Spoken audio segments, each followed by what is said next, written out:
Hello future home buyers and hello kabahay. 2024 na. Isa ka pa rin ba sa nahihirapan maghanap ng affordable na house and lot para sa buong pamilya? So good news po mga future home buyers, bagong blocks po ang naka-open today na for as low as 8,000 monthly amortization through Pag-ibig Financing. Ang ganda ng location, flood-free ang community, walking distance to schools, walking distance po to wet and dry market, walking distance to commercial complex, walking distance to Catholic Church. So ano pang hinihintay niyo mga future buyers? I'm sure magkakabahay ka na this 2024.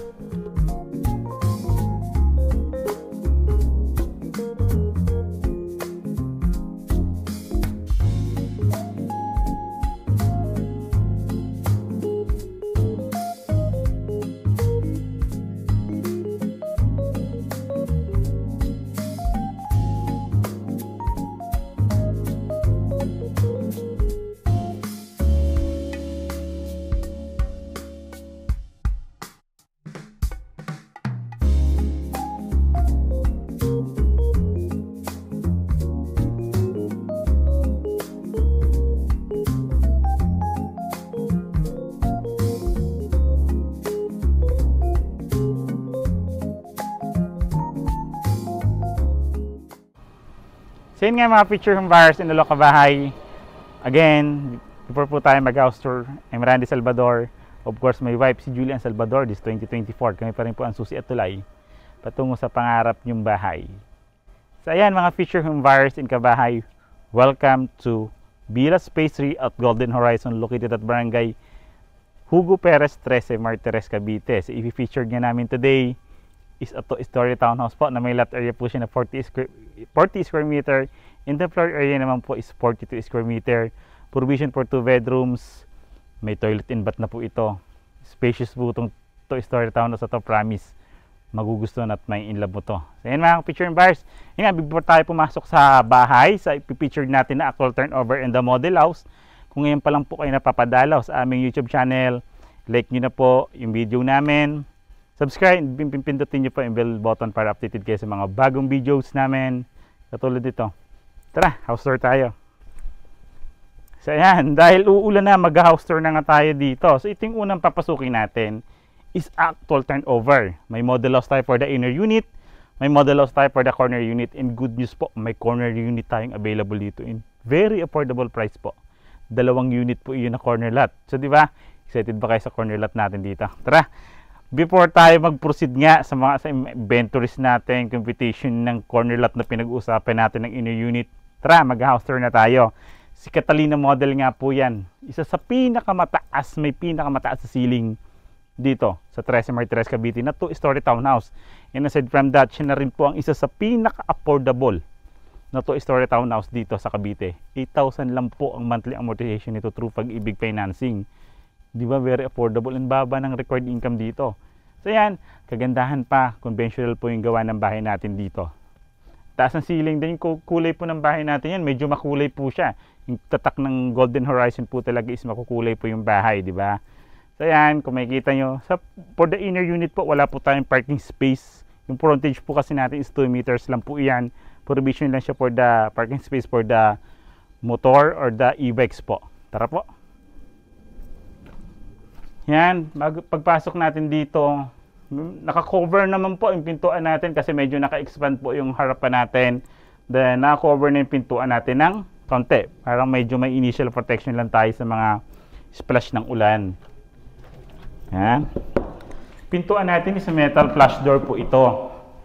Okay, this is our actual turnover. Ito na po yung mismo actual turnover natin dito. Deliverable unit. Once nag-a-avail so yung buyer dito kay Catalina model, ito na po yung natatanggap yung bahay po or unit. Yan. Plain cement lang po yung flooring natin. Plain cement lang din po yung wall natin. Ceiling naman po natin is steel deck. Katulad nga po nasabi ko, ang taas po ng ceiling, promise. Taas! Ang taas po ng ceiling nito.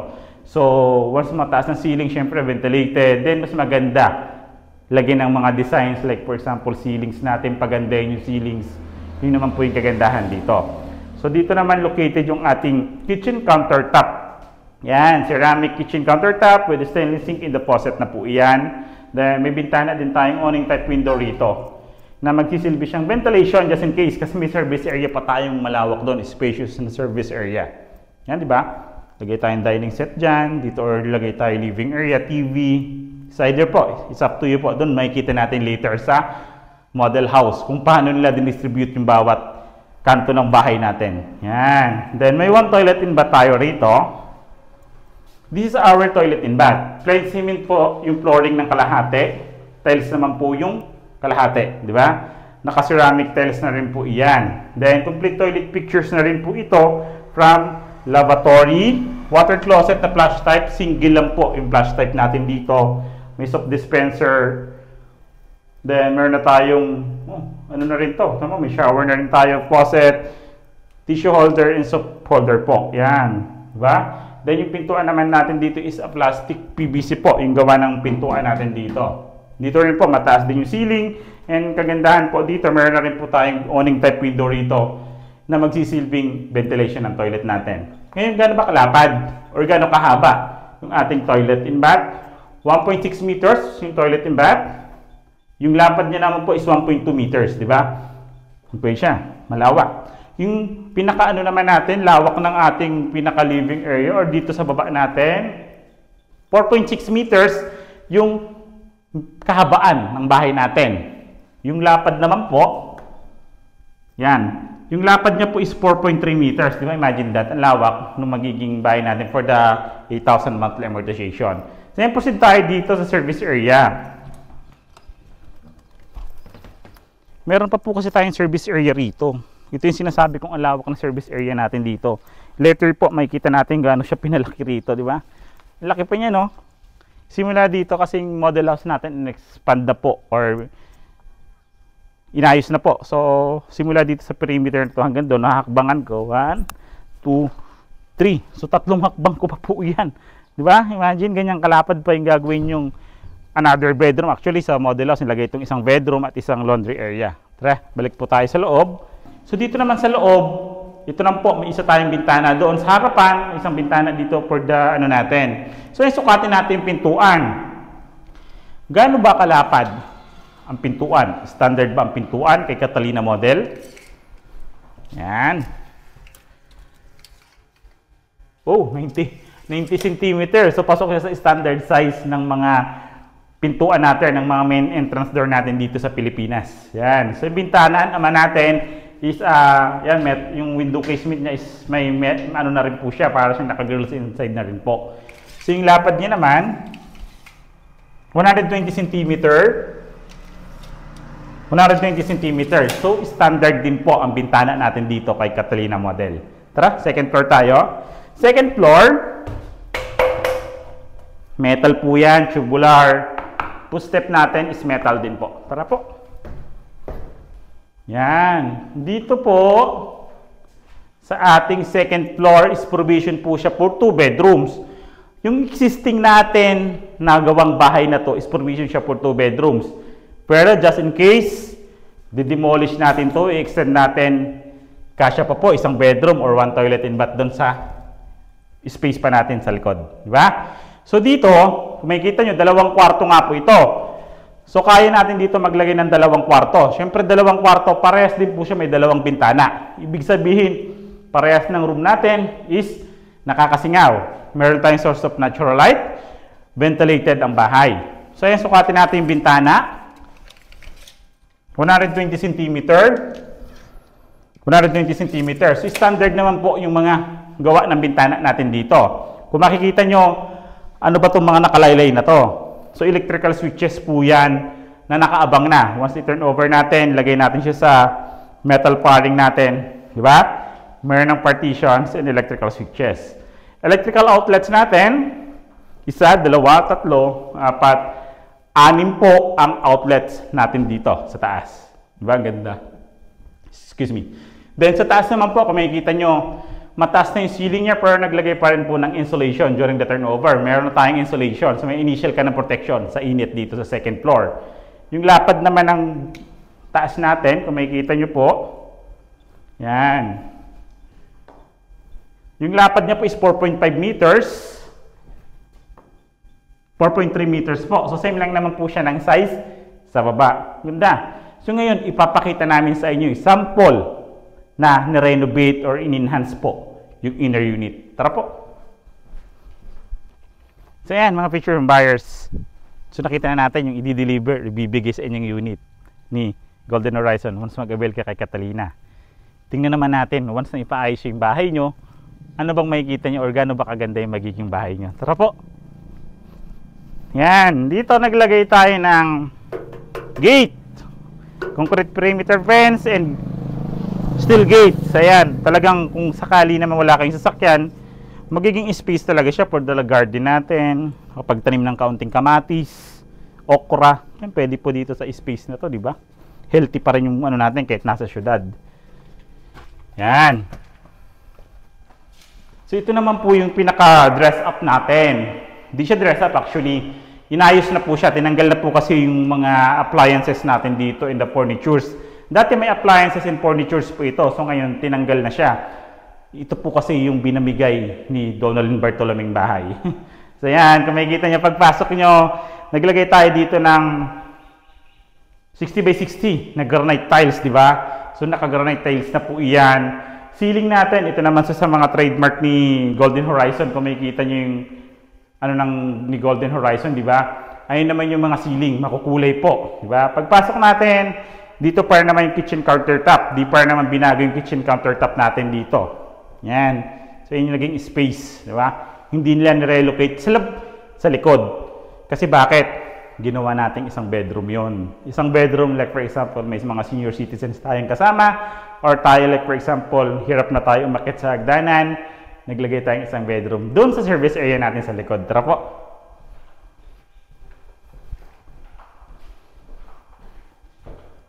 So ito po yun, yung hinakbangan ko kanina, na 3 hakbang ko. Yan, di ba? Ginawa siyang bedroom dito for the senior citizens nga natin, or for the guest room natin, or storage, whatever, kung anong gusto nyo. Di ba? Nalobat lang po ang aking panukat. Sayang din natin nasukat. Yan. Then yung kabila niya naman, syempre may space pa siya. Hindi po niya buo ginawa siyang bedroom kasi yung isa is ginawang laundry area. Yung kalahati, ginawa pong laundry area. So this is our naging laundry area. Pwede nyo rin siyang hindi bubungan para may sampayan kayo rito, nakakasingaw pa rin yung bahay nyo at the same time yung mga damit na nilabhan. Diba? Second bedroom. Second floor. Sa toilet and bath, wala naman po tayong binago. Pininturahan lang po at saka naglagay ng ceiling. Yan. Sa second floor, nilagay tayong 2 bedrooms. Tara po. So yan, dito po sa second floor, naglagay nga tayong dalawang bedroom. Isang para sa mga chikitings in the master's bedroom. Yan. This is our master's bedroom. Gano'n pa, ano nyo ba hinati? Yung 4.5 meters na yon ng buong kwartuhan natin o ng second floor, hahakbangan ko na lang, nalobat po ako.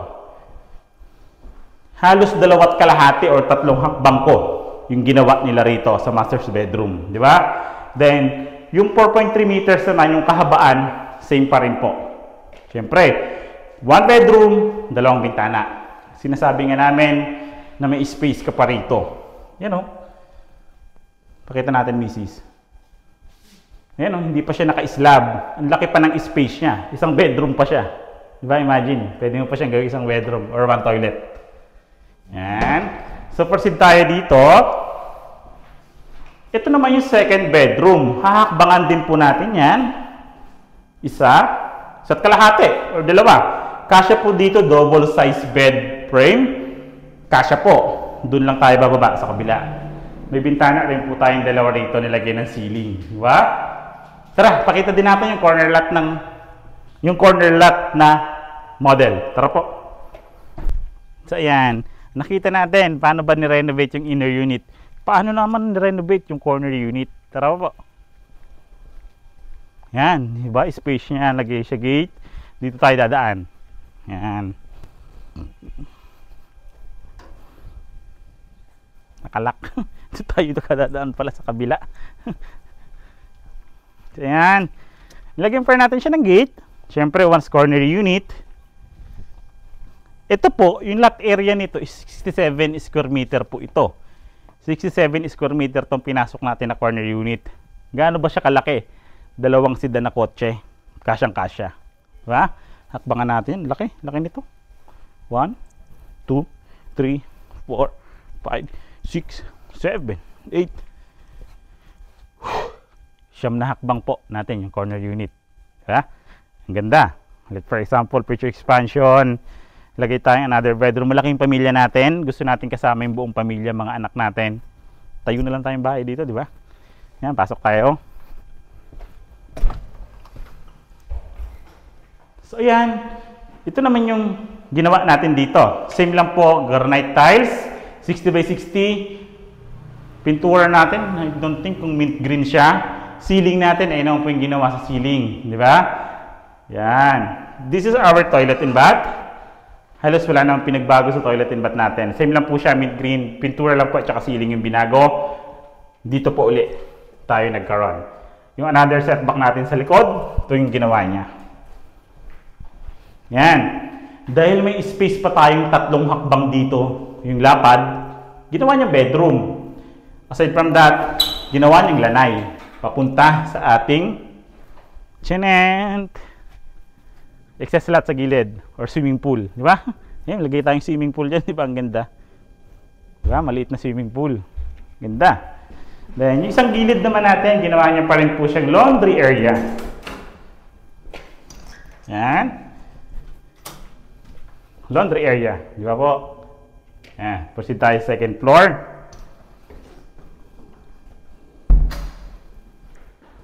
Second floor natin, sa hagdanan, walang pinagbago. Yung partitions po natin sa taas. Dito po sa second floor, yung master's bedroom natin, sinagad po yung buong space natin sa likod. Kaya nilagay niya ng isang toilet and bath. Tara po. Yan. Ito na po yun. Sobrang laki. Yung hakbang ko kanina sa isang bedroom natin, yung hindi pa sinasagad, tatlong hakbang ko po. Ngayon, 1, 2, 3, 4, 5 hakbang ko naman po siya. Diba? Pakita natin yung naging space. Ayan po siya. Yan, nakikita nyo po. So, ayan po yung space kanina, hindi pa siya naka-slab. Kaya po, ang laki pa po ng space natin dito. Then, nilagyan niya ng isang toilet. Yan. Yung toilet and bath niya, ginawa niya dito. Yung sa ilalim po ng laundry area natin. Yung ilalim yun is laundry area. Ay, toilet, sorry. Diba? Then, ito yung second bedroom. Sa second bedroom, binago niya naman yung layout. Instead na pahaba, pagpasok, isang kwadrado. Di ba? Ang ganda. Ganda ng idea. So, I'm sure nagustuhan niyo to. Available nga po, dalawang corner lot dito kay Catalina Model. And the rest is inner unit. New blocks po yung naka-open. Magkano nga ba yung price ni Catalina? Tara po. So, ayun mga picture ng buyers and kabahay. So, nakita na nga natin si Catalina Model. Actual turnover, inner unit dress up, corner unit dress up. Magkano nga ba si Catalina Model? So, ayun po mga kabahay. So, ang ganda, di ba? Ganda nga ng, kung makita nyo to, yung location nito, mas ma-appreciate nyo. Actually, naging boundary na ngayon si Golden Horizon ng Hugo Perez and the General Trias po. So, maganda po yung location nito. Aside from that, hindi lang po si Catalina Model yung ino-offer namin dito. Marami po tayong ino-offer dito. Single detached house, spacious to story townhouse, and single detached house. Perfect. It's township community po ito. Yan. Magkano nga ba si Catalina Model? So, yung mga picture ng buyers ng kabahay, again, ilalagay ko po dito sa gilid yung computation niya. Diba? So, ilalagay ko siya yung computation ng Pag-ibig Financing from total contract price, down payment, reservation fee, monthly down payment, monthly amortization sa Pag-ibig, and required income. Diba? So, andito lang po siya sa gilid para mas madali niyo po siyang makita lahat ng details sa computation. So, ayan, again, mga feature ng buyers, kung ngayon lang po kayo napapadaan sa aming YouTube channel, like, subscribe, pindutin nyo po yung bell button para updated kayo sa mga bagong videos namin. Katulad nito. Again, I'm Randy Salvador. Of course, may misis na pawis na. This 2024, kami pa rin po ang susi at tulay tungo sa pangarap niyong bahay. Bye-bye!